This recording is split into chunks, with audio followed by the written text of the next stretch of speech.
Man interesanti, kas man likās, ja ir par numeroloģiju, tad šī ir 9. epizode.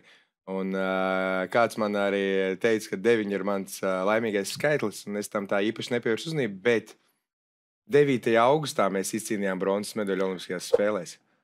Tieši tā, jā, un tad tas par to liek aizdomāties, tā kā interesanti būt 9. epizodē. Astotnieki, tev arī tur ir kaudzējumi. Šodien ir 17. datums, un tas ir 8 tavs domāšanas veids, bet runājot par 9, tu ļoti trāpīgi pateici, tāpēc, ka tu spēlē es pamanīju, ar 1 cipariņu. Jā. Un tu savam astotniekam, numeroloģija ir, ka mēs tur visu kombinējam un skaitam klāt, un es uzreiz sapratu, tu caur 1, vai tev 2 nederētu. Nespēlē ar 2, jo tu sev tā kā pievieno maksimālo jaudu.